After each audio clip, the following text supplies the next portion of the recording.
We're back. This is part two of a discussion that we abruptly had to end, and it ended for us, Scott. And so it's like forces are trying to keep us from getting this stuff out. It's the message. It's the message that we're trying to bring. Third time is a charm. That's what I keep telling Stacy. Third time is a charm. Yes. And so for you tuning in, this is part two of our last discussion. We had started talking about getting invited to this dove hunt out in Texas that Scott and I are working really hard to get on the invite list. And so that's why we're wearing the caps, the El Capitan caps. And I got the shirt. Scott has the same shirt. But mine's at the dry cleaners. That's now, right. Because I was doing a boat and sweated in it, so I had to take it to the dry cleaners. That's what it is. Yeah, and it probably, what was the chemical you were using to clean the boat? Acetone. Acetone. So it probably had a strong smell of acetone on that boat, or on that shirt. And so his is at the dry cleaners. But picking up where we left off, we were talking about a lot of stuff. We talked about man shirts. We talked about a lot of things, and so Scott's got the cap on. He's also got a cap that he's brought with him today from 24/7 Hunt or 247 Hunt, and we want to give those guys a shout out, Renard Moody and D Moore and Ricky and all the guys from 24/7 Hunt. Scott does a lot of business with them. They may not know that, but Scott does a lot of business. I'm definitely supporting their retirement campaign. That's I guess right. that's it. So He's putting their kids through college. That is it. So we've got enough hats. I think we have all the hats. We're getting the downloads on all the latest, greatest equipment. My grandson has it, so we're definitely a loyal supporter. That's right. And this morning, coming into the office here at Homespun Hospice, Scott he always has this, when he has that grin on his face, I know he's got something cool. And so he has had some of these bands made up for the call. And Scott, I'll let you talk more about that, and the details is just amazing on that little band there. I know you can't see it on the video, but they're really cool. So we were trying to come up with something as when we were out there in the community and we meet people, and we wanted to do something really cool for everybody.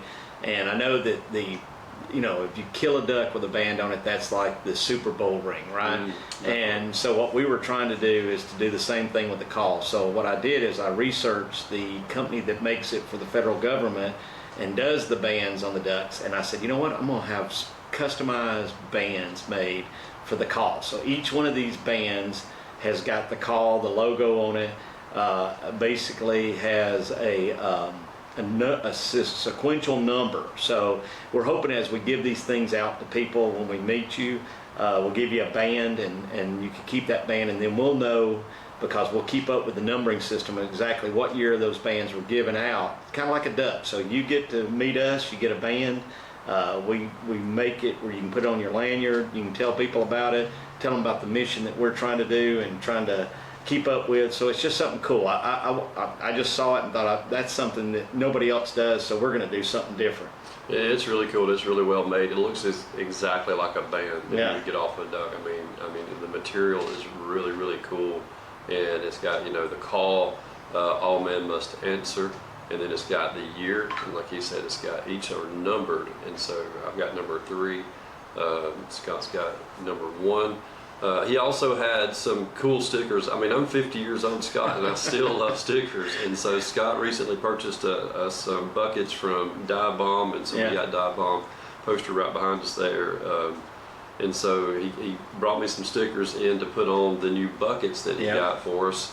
And so he didn't want our rear ends to go numb, and so he bought us some really cool buckets from Dive Bomb. I've done sit on mine and took it for a spin, and they are really well designed, very light, very comfortable. I sat for hours the other day training dogs. They're good for training dogs, and well, we're hoping we get to use them at these dove shoots, because I'm ready for the mariachi band, and I'm still pleading my case to the El Capitan, to the Paloma Blanco is what it is. Maybe I pronounced that correct. Yeah, that's the dove hunt there. So we're trying to go to Texas. You have to be invited. So if anybody will get us an invite, we would truly appreciate it. We would love to be there, talk to you guys, shoot some dove and play with the mariachi band. Yeah, and so John Dunaway is he is the actual El Capitan. He is he's a cargo ship captain, and these big old huge cargo ships. He's a captain of a cargo ship,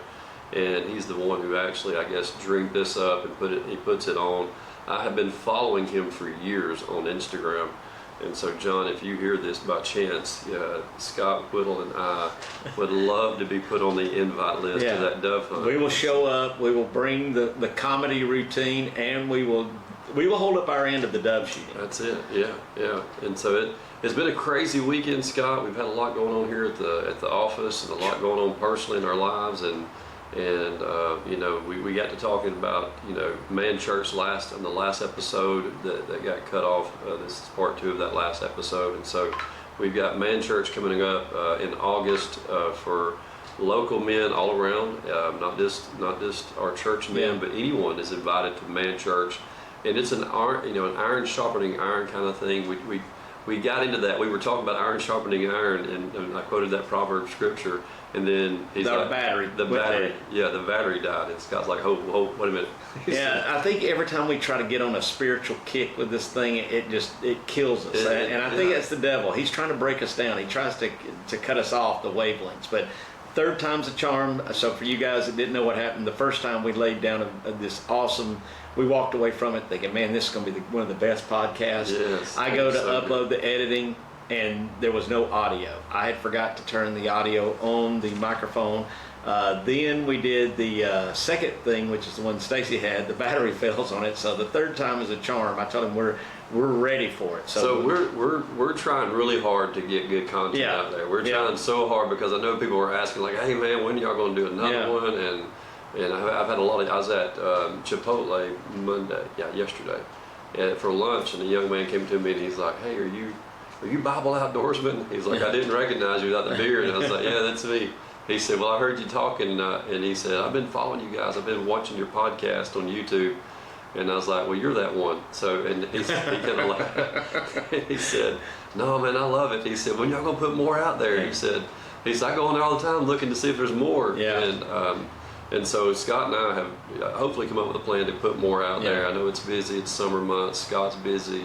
I don't see how Scott does what he does, to be honest with you. I don't know the man. I always kid and we joke on here if he ever sleeps, but because he's always got his hands into something, and I'm hoping somehow we can insert the boat build. Scott has built. He bought a boat and started building it. We talked about that last time.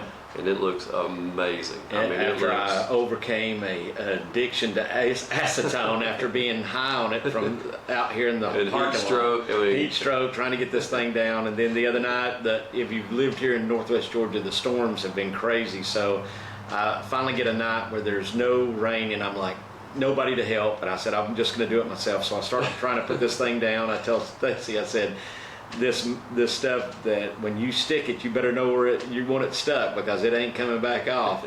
And I had it in my hair. I was rolled up in that thing. I was out there till late at night trying to get that thing just like I wanted it, and it turned out wonderful. I'm going to say that.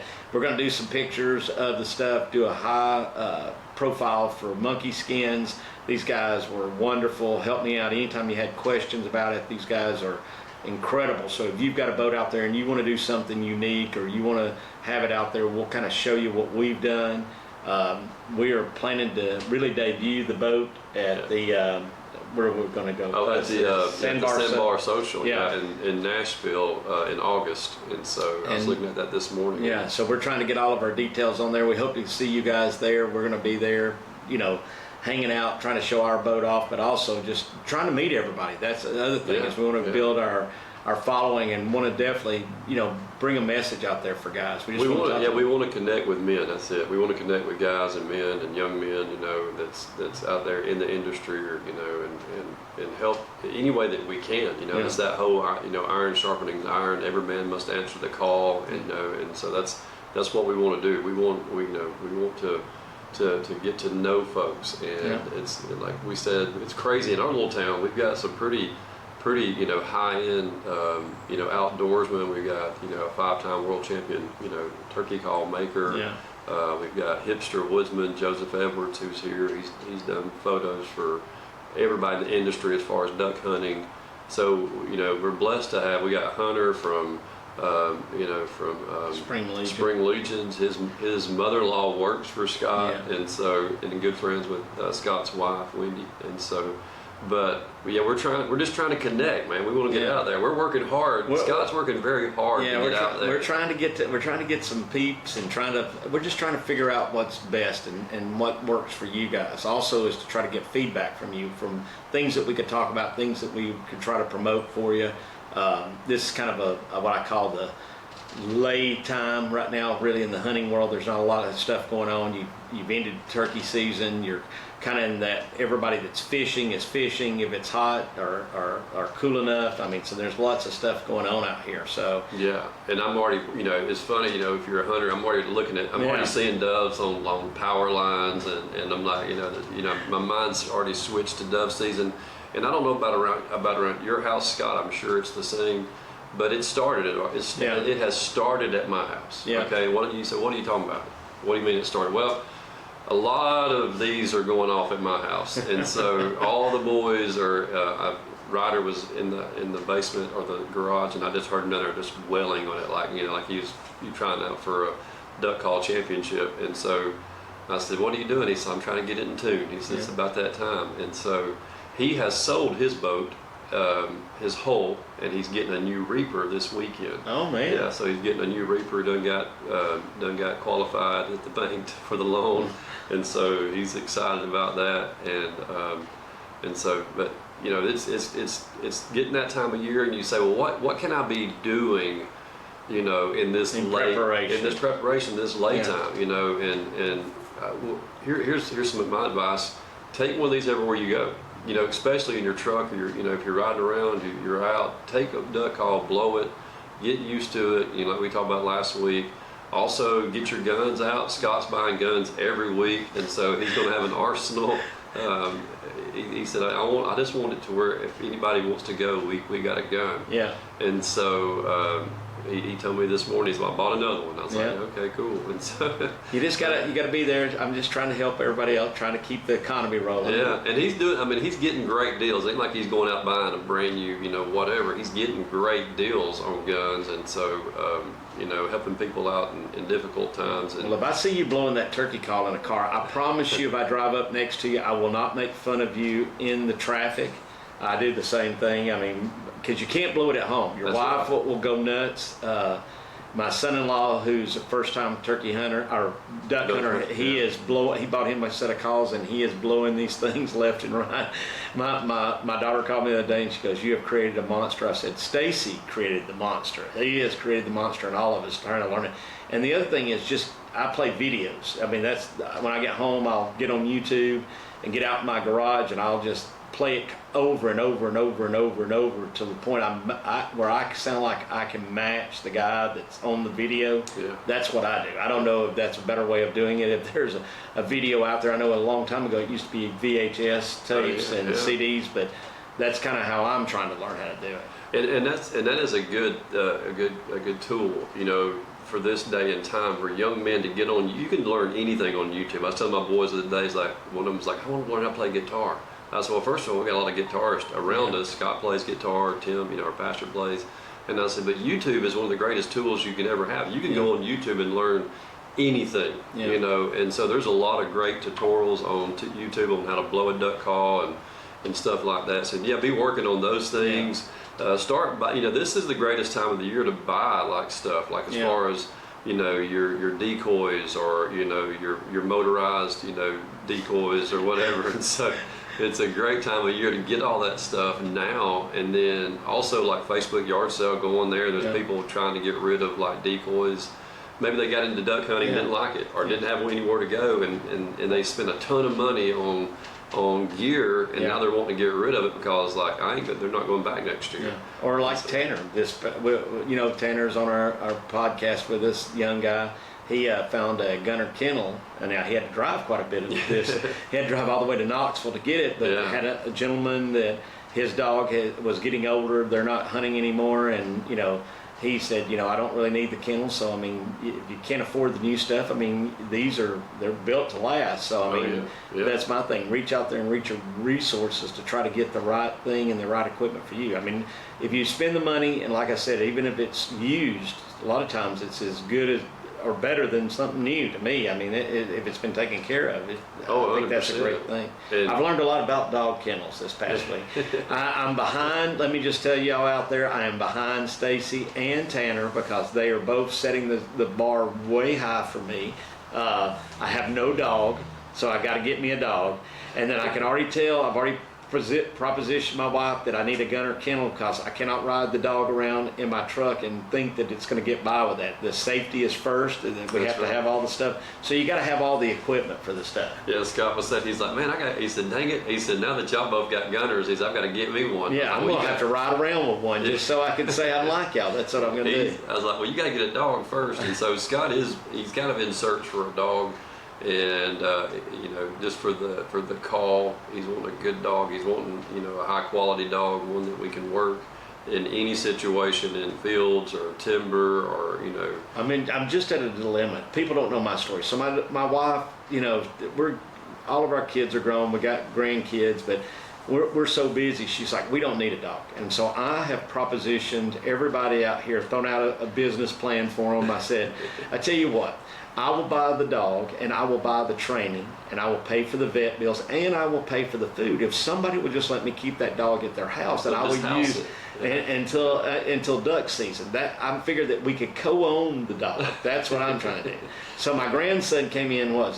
Earlier? Well, his mom, my daughter came in, and I'm trying to put the seed in my grandson to get the dog because I know if he asks for it, it doesn't matter what happens. My wife will let it go because he can do no wrong. He can do no wrong. So that was the other thing, and I keep telling him. I said, but what was the name of that? I was trying to think of that breed. I don't know, but it was a crazy looking dog. I know it, and my daughter wanted me to get that. Now Stacy goes, well, you're going to get made fun of when you pull up with that dog because they ain't nobody seen that, and they're going to think you got a poodle or a labradoodle. Yeah. And I was like, I can't have that dog. I got to have one that looks like normal. That's right. What I told him. It looked like a long-haired. I don't know. It looked like a long-haired labradoodle, and so, but it's a world famous for supposed to be hypoallergenic and the whole 9 yards. Yeah. I don't know if any of them are hypoallergenic. I just think I don't either. I think that's just the hoax. But I do love dogs. Dogs are my favorite pet of all. I've had dogs growing up. I mean, my dad was a big time quail hunter and dove hunter. Loved dogs. So, I mean, and I guess my big thing is responsibility. But I understand that it's like taking on a kid. I mean, if you own one, it's like a part of your family. So so I think that's a pretty great deal that you're offering. And so he's like, hey man, look for a dog. If you find a good breeder. I know a lot of good breeders and high end dogs. But it takes a couple of years. I mean, it isn't something that happens overnight, and you got to be serious about it. And I mean, for us, we're trying to get to that point where if you guys see us out there and you're seeing that, we want to be able to tell you the things that work and things that don't work. We're going to try to be straight shooters to you. That if you ask me and say, man, would you ever do that again? I'd be like, nah, wouldn't do that again. That's it. And there's a lot to maintaining a dog, just during the off season. If you don't send them, back to the breeder or the trainer, there's a lot that you have to do, during the off season to keep them in tune, to keep the rust off of them.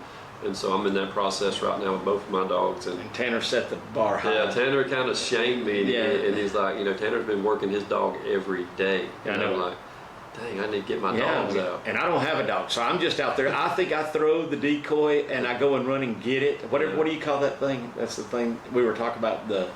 I forgot what they call them. What do they call them? The bumper. The bumpers. Yeah, so I don't even know what that thing's called because I don't own it all. So I'm just going to buy me a bumper and throw it in the yard, and then I'm going to run out there like the dog got it and I'm going to buy one of those collars, and maybe I could stick it on my grandkids or something. That's what I'm going to do. Make them go and run and maybe that's a good way to get your wife to get you one. If you make her go and I'm not going to shock my grandkids. I'm just going to let them run and grab the bumper and bring the bumper back. That's what I'm going to do. That way I'll already be in practice as they go and pick it up and bring it to us. That's right. You'll know how to work a dog. That's it. Just got to be out there in the yard doing hand signals left and right. I figure if I can get them to respond, the dog should be easy to train. If I can get I'll tell you something. My dogs are more obedient than some of my children, and so but I can see that. I can see Scott out in the yard.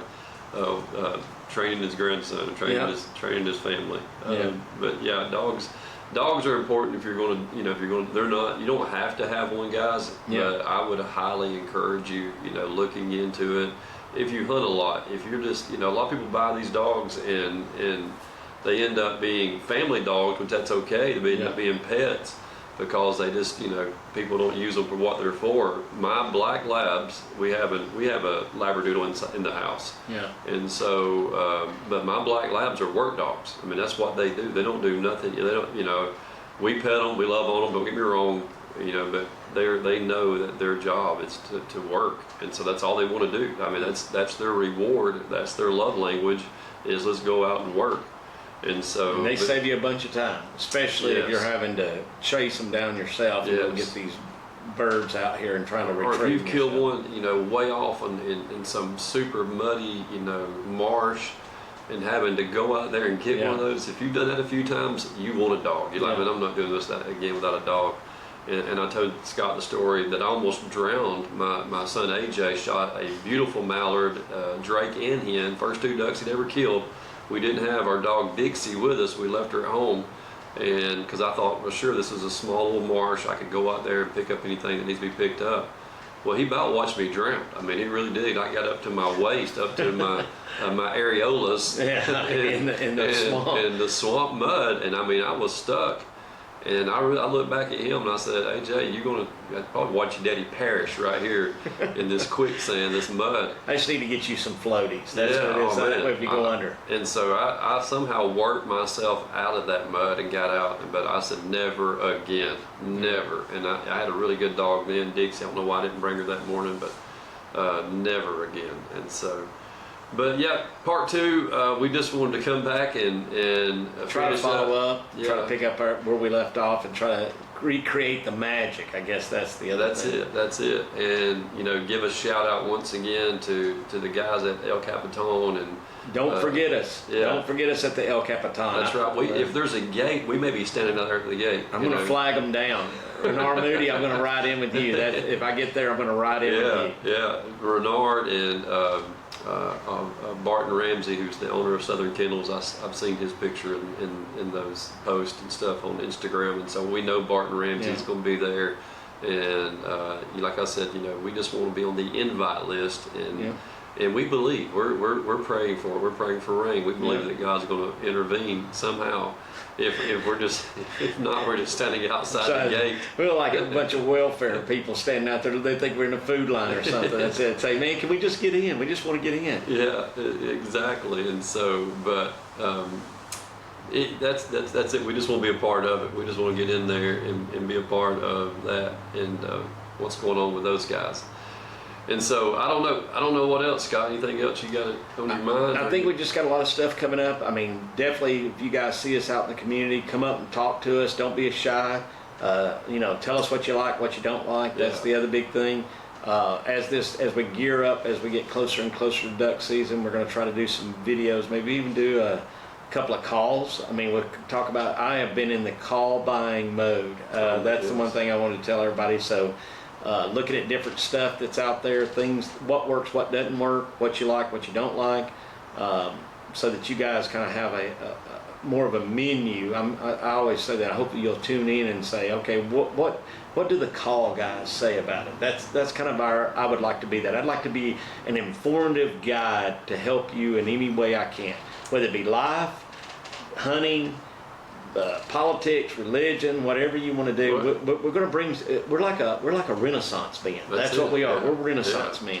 And I think that's what Proverbs 27:17 is all about. Iron sharpening iron, so one person sharpens another. That's what our goal is to sharpen people in every area of life and in every walk of life. The importance of brotherhood and bonding and men being around men being men, passing gas and burping and laughing, and just talking about life and talking about, trucks, cars, whatever, and we're not just duck hunters. Scott is an incredible deer hunter. He's killed some amazing, harvested some amazing deer over the years. That's probably, where he first got, started in the hunting and he's not just a duck hunter. We talk a lot about duck hunting, but this man has done it all. I mean, really. And we've got striper on the wall in here. He's caught some amazing striper over the years.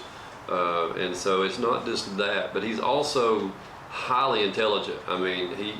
You have to ask my wife. I would rather be a comic relief. My wife, Stacey, I tell this story all the time that I used to be hilarious. My wife, and I told her, I have lost the hilarious key. That's what she says. And I told her, I said, well, you used to think I was hilarious. And I said, so now it's a joke amongst us that's on there. I said, well, I can still make you laugh. That's the thing that you try to do as you get older. Listen, I'm telling you, I have laughed so much. You never know what our conversations are going to be here. So if we just had a mobile camera that would turn on while the conversations that are down in our office that are sometimes that on there, and you never know who's coming in, guys. So if you're by Homespun Hospice in Calhoun, Georgia, the upper rooms where we make the magic happen where we're at, but if you would just want to stop in any day, it doesn't matter what day. That's right, yeah. First office on the left is mine, and you just come on in. We could be playing guitar, we may be playing piano, we may be talking politics, doing comic relief, you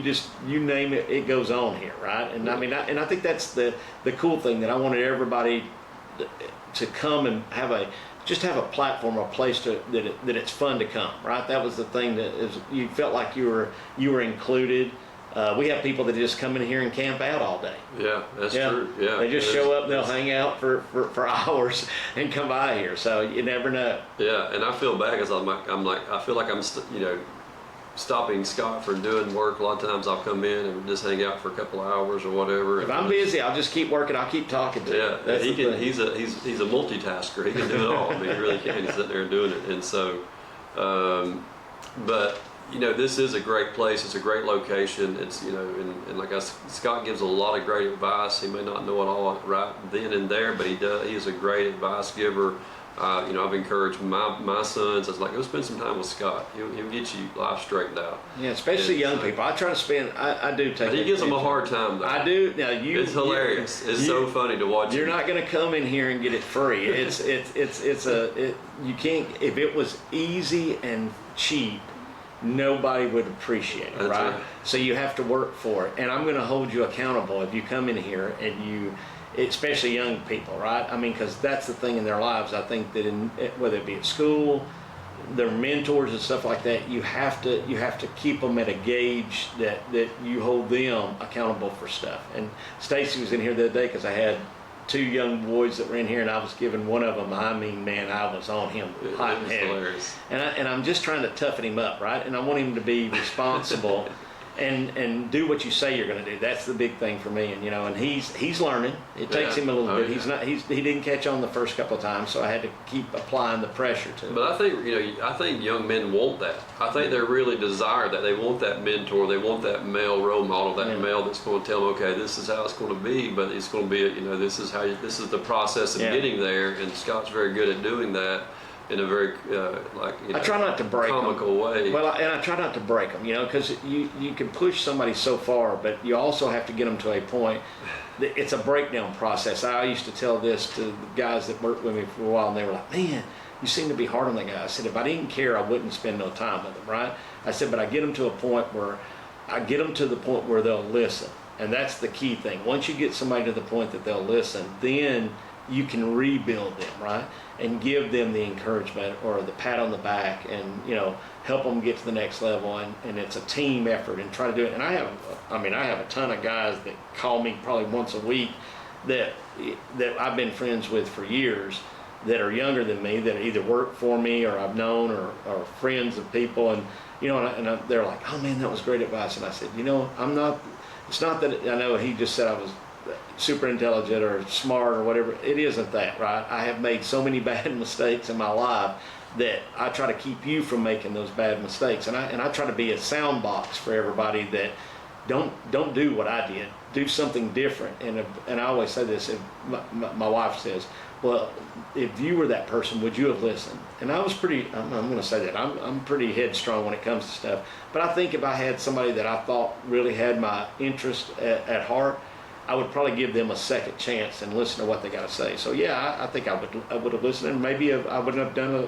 couple of things that I have done in the past. So you have to learn from your history and not repeat it. I think you've experienced a lot and been through a lot and learned a lot through all that, and I think that's what makes you just a fountain of wisdom and knowledge. And we try to make it fun. Also, you're not here to hurt people's feelings or stuff like that. I don't mind being the butt, the joke. If something happens or they make fun of me, I just giggle about it because I think it's hilarious. But you gotta. Sometimes you just have to get people to the point where they realize that they need to make a change, right? And that sometimes takes a little bit to get people to that. Oh yeah, definitely. And so Scott's he's very good about getting them right at the edge of the cliff, and then they got a decision to make, just like our logo on the call. He loves bringing them right there to the edge, and then and seeing how they're going to react. But I think that's I sent Stacy something this morning. I get up early and I'm looking at stuff, and there's monumental times in your life when you feel like your back's up against the wall. And I'd sent him a video this morning about a guy, and he's in the car praying to God a chance. And I thought it was a great. He had no money, and I don't even know who the guy was, but he was on a road and he sees a guy broke down, and I'm just kind of paraphrasing the story. And everybody was passing this guy by, and he stops. The guy has a blown out tire, fixes the thing, and the guy is one of the richest, wealthiest ranchers in Austin, Texas. And this guy stopped, and the guy said when he got ready to leave, the guy hands him like $2,500. Just a wad of cash. And he said, I don't want to take that. And he said, no, you need it. And that's what I'm saying. God sometimes I think pushes us to a point, but He's not let us go off the cliff. If you learn to rely on what He says, it's going to get you to a point. It's on there. The problem is most people don't want to rely on what He says.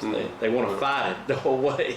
So they want to go different. They want to try to go a different direction from God's plan and what He had planned to begin with, and so they'll try to go around it all the way around it, and He's the key source. He's the one that they should went to first. This guy said he was praying. It's like I was praying for because he says I was out of gas, had no money. He seen this guy broke down. He said I pulled over, helped him.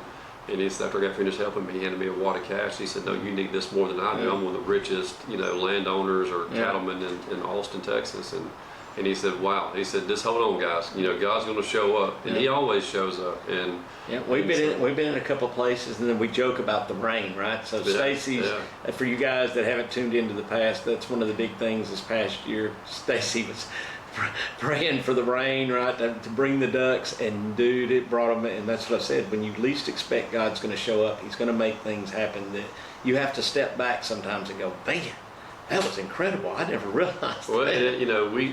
It all starts that conversation because we get there so early to where we're hunting at. We got like an hour or two before shooting light, and so we're talking. And and this morning it was going to be super cold. It was going to, we had a chance of snow, and everything had done frozen up all around us. And me and Scott were just, we were by ourselves with the dog, and I think it was Buck with us that morning because we shot so many, he didn't know what to do. And so he's in help. He's having mental issues now from all the shooting that went on. He's in therapy. But we prayed for rain, and the metaphor of rain was birds. I was like, God, just send us, and man, it opened up. And I've hunted that river many years and never seen that many ducks of different species. We're really well known for wood ducks around here, but that was, wood ducks, teal, mallards. I mean, it was, gadwall. It was everything. And so, just wait. Just be patient. A lot of times we want to rush God. We want to get the the cart before the horse, and God's got a plan. He's got a process. And like Scott and I said, I wish me and him would have started hunting years ago. And I kind of listened to the stories of him and his old buddy Terry. Yeah, and I thought Terry was going to be here this morning. He's supposed to come. I talked to him last night on the way home there. And see, that's another thing. You got to, as your buddies get older, you have to do welfare checks on them, right? And I have to check on him. Stacy says that I can get Terry so jacked up in just a short amount of time. And he said, what's the crazy part is that he will start to believe whatever you are saying. It doesn't matter if it was real or not. He's going to believe it because I've just got that.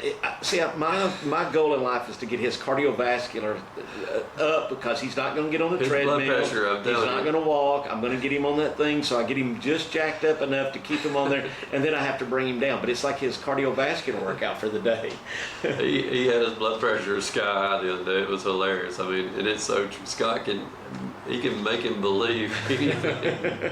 And then Terry gets so hot. Yeah. He gets so. I'm sure y'all got friends like that in your life, you know, that you can do that with. But I just sat back and listened to the. I mean, I was almost. I needed a pair of Depends because I was fixing to wet myself because I got to laughing so hard. Scott Adams, Terry so tore up. I mean, so tore up to the point he was yelling and mad and. See, but you got to have your buddies like that. You got to be able to test them, you know, and push them a little bit, keep them on there, and we have such a good time. I mean, that's the other thing is we have such a good time, and I told you guys that if you've tuned in before that we want this to be like the ride to any hunt, right? Yeah. And the reason that I think we enjoy it so much is because of all the years of just traveling and being a part of it. It wasn't so much about the killing the game or whatever. No. It was more about the stories, about the journey. Yeah. So I tell him, I was telling Terry and Stacy the other day about this girl that hit me in the Kroger and knocked me out. And every time I tell Stacy this story about, I started telling Terry about it. Hang on, the train's going by. That's right. And train's coming. So Terry starts laughing. He said, "Dude, you can tell me that story a million times, and I love it." He said, I get to laughing every time it's on there. I said, "Well, you wasn't the one getting hit by this girl." I said, she inflicted bodily pain on me like I've never had. A mentally challenged young lady. Yeah. And she just wailed on me for no reason. I said, "So I've been attacked. I've had my moments, and I tell everybody that." But stories like that, crazy things that happen, and you couldn't make it up. I mean, if I tried to, I could not make this story up. And that's what it's about. The stories is what it's about. And so we're hoping to get, our guest list. We've got dreams of who we want on this podcast. And we're trying to line up guests. We're hoping. Oh, I'm going big time. You just think, you guys keep tuning in. One day, if I set my mind to it, I'm going to get these. You tell me who you want to hear. We'll get them in here and start talking. We may be like Theo Vaughn. We'll get the boys from 24/7 Hunt. We'll get Renard and those guys on here if we can do Zoom. We're going to get Scott's buddy, his college buddy from Sitka on here. We're just naming it and claiming it right now. Yeah. We're going to get Mr. Clay Townsend, Turkey 5 times. He just doesn't know it. He's coming. That's right. He's coming, and so we're going to get all these guys. We're going to speak it into existence. That's what we're going to do. Right. And so just be tuning in, and if you would, make sure you like and share this. Share it with your friends. Share it with fellow hunters. Share it with somebody maybe who don't have a friend. Maybe somebody who just needs a mentor or needs something. And we're going to try to make this very educational and uplifting, and that's what it was all about. That was our dream. That was our vision for this, is to help men, be better men, to answer the call. And so. Well, Scott, that's about all I've got for today. Well, we just need you to like and subscribe. That's it. Until next time. Thank you, Scott Whittle, and we'll see you next time.